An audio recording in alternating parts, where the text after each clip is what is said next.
Not gonna lie, I kinda miss reporting on Marvel movie news.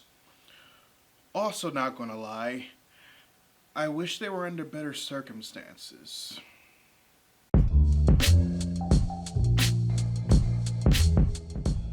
Readers, I'm gonna be honest with you. I wasn't really expecting that much news to be coming out of the woodwork revolving superheroes, considering our current situation. If anything, I just figured we'd get a few announcements regarding some studios pushing back their releases, some studios realizing it would be best to just make some movies available to rent or own digitally, and others using the situation to take another look at some movies that they were gonna release in theaters after seeing how the trailer was received, and realize that current health and safety risks help them dodge a very expensive bullet. I'm sorry, I haven't read any of the books.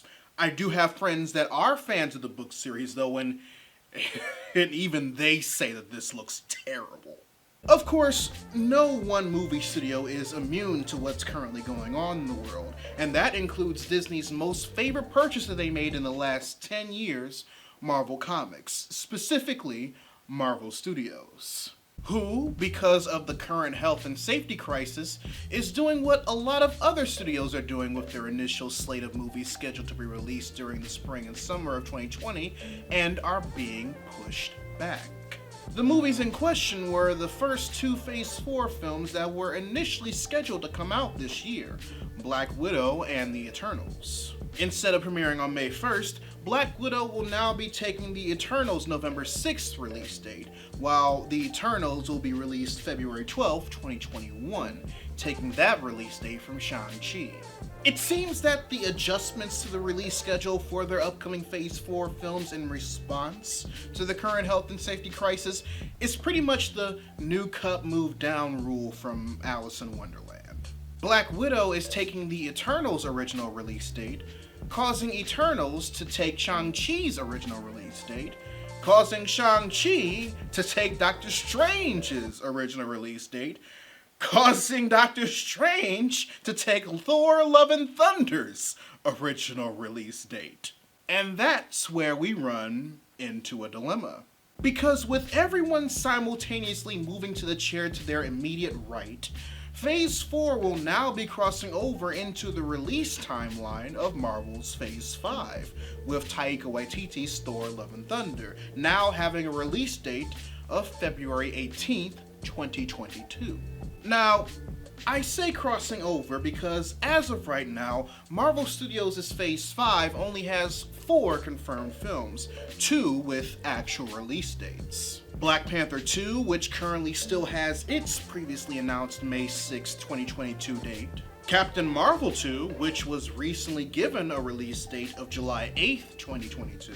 Guardians of the Galaxy Volume 3, and Blade, both of which have no set release dates at the time of this recording. Now, Phase 4 bleeding into the Phase 5 schedule wouldn't necessarily be such a big deal if their announcement habits for their content blocks weren't so stubbornly cemented over the years. After all, the way they announced Phase 3 after seeing the success with Phase 2 was what helped make it the status quo. The only time they decided to change anything was back when the Inhumans movie that was supposed to happen after Endgame was instead turned into a very poorly executed television show. And their deal with Sony allowing Spider-Man Far From Home for it to be their new epilogue to its Infinity Saga. Even the Disney Plus shows follow the same regimen, despite the current crisis causing them to have to alter a few things with Loki and Hawkeye.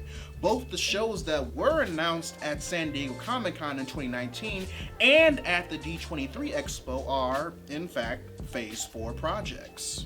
And because neither Black Panther 2 or Captain Marvel 2 were announced that they are officially part of Phase 4 upon them receiving their release dates, unlike the new Disney Plus shows like She-Hulk, Ms. Marvel, and Moon Knight that were, them being declared Phase 5 films instead was the safest bet.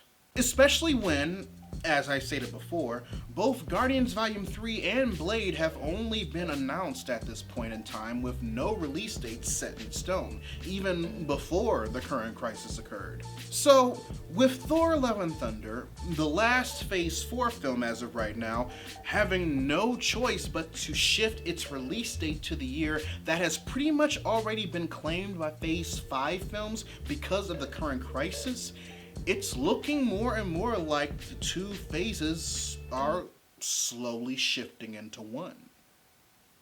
And that might not be a bad idea.